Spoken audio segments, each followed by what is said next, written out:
16 साल की एक लड़की को 23 साल के एक लड़के से प्यार हो जाता है और प्यार का परवान इन दोनों के बीच इस कदर चढ़ता है कि कच्ची उम्र में जब लोगों को प्यार होता है तो वो एक दूसरे के बीच तीसरे को कभी नहीं आने देते।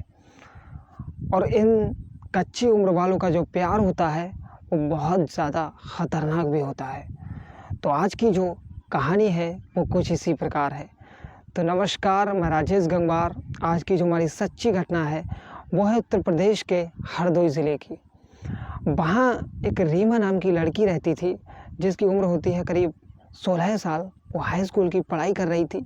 उसके परिवार में उसके पिता और उसकी माता और उसका एक छोटा भाई था जिसकी उम्र थी करीब 10 साल।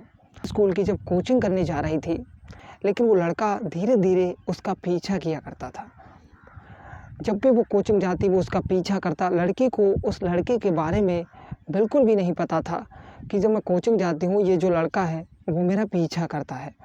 धीरे धीरे जब लड़की को पता चलता है कि कोई लड़का है वो मेरा पीछा करता है, एक दिन वो लड़का उस लड़की के सामने आ जाता है और सामने से उस लड़की के हाथों में वो लव लेटर देता है और उस लव लेटर में अपना जो नंबर था वो भी नीचे लिख देता है। लड़की आज खुशी खुशी जैसे ही कोचिंग पढ़कर जाती है, पढ़ने के बाद अपने घर पहुंचती है। घर पहुंचते ही बड़े उत्साहपूर्वक बड़े प्यार से उस लव लेटर को खोलती है और लव लेटर खोलने के बाद उसे बड़े गौर से और बड़े उत्साह से वो पढ़ रही थी।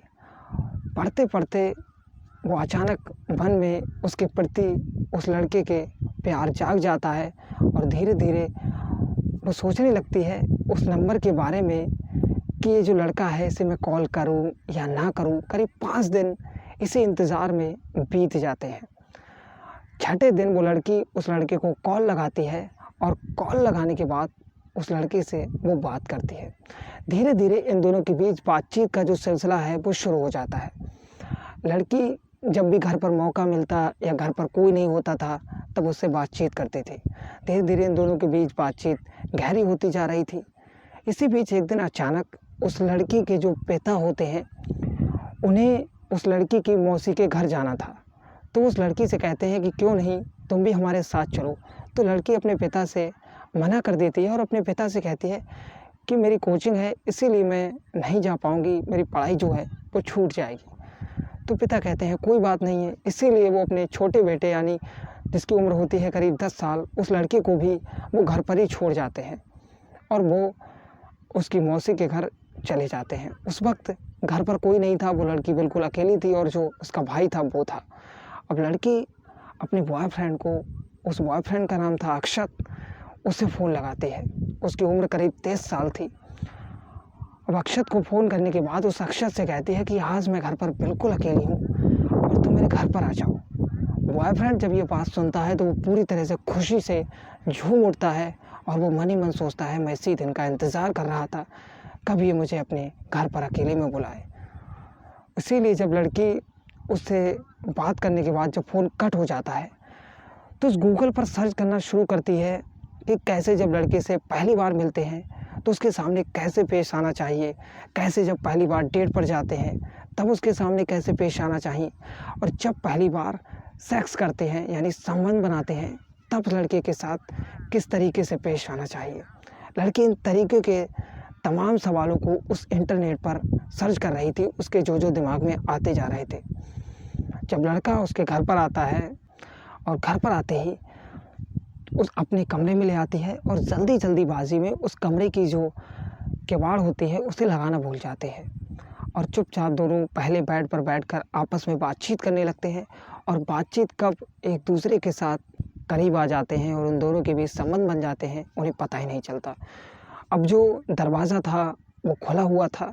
ये जो था वो अपने कमरे से उठता है, अपनी बहन को तलाशने लगता है। उसके कमरे की तरफ आता है तो उसका जो दरवाज़ा था वो खुला हुआ था। अब जैसे ही वो दरवाज़ा खोलता है तो देखता है उसकी जो बहन है वो किसी और लड़के के साथ आपत्तिजनक स्थिति में है। जब भी वो नज़ारा देखता है तो उसके होश उड़ जाते हैं और वो अपनी बहन के ऊपर चीखना चिल्लाना शुरू कर देता है।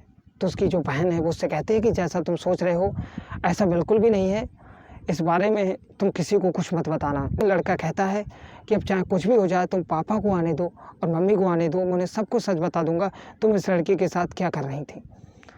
अब लड़की को अचानक से डर लगने लगता है और डर सताने लगता है कि अब क्या किया जाए। तो घर में ही एक रॉड पड़ी थी, उस रॉड को उठाती है और रॉड से उसके सर पर वार करना शुरू कर देती है। जैसे ही उसके ऊपर वार करती है, लड़की की जो हालत थी वो अधमरी सी हो जाती है। अब वो अपने बॉयफ्रेंड से कहती है कि अब तुम्हें अपने प्यार का जो इजहार है उसे करना है, अब मेरा जो भाई है इसे पूरी तरह से तुम मार दो। अब बॉयफ्रेंड कहता है कि मैं तुम्हारे गुनाह में बिल्कुल भी शरीक नहीं होना चाहता, मैं ऐसा कुछ भी करने को तैयार नहीं हूँ, और वो चुपचाप वहाँ से भाग जाता है।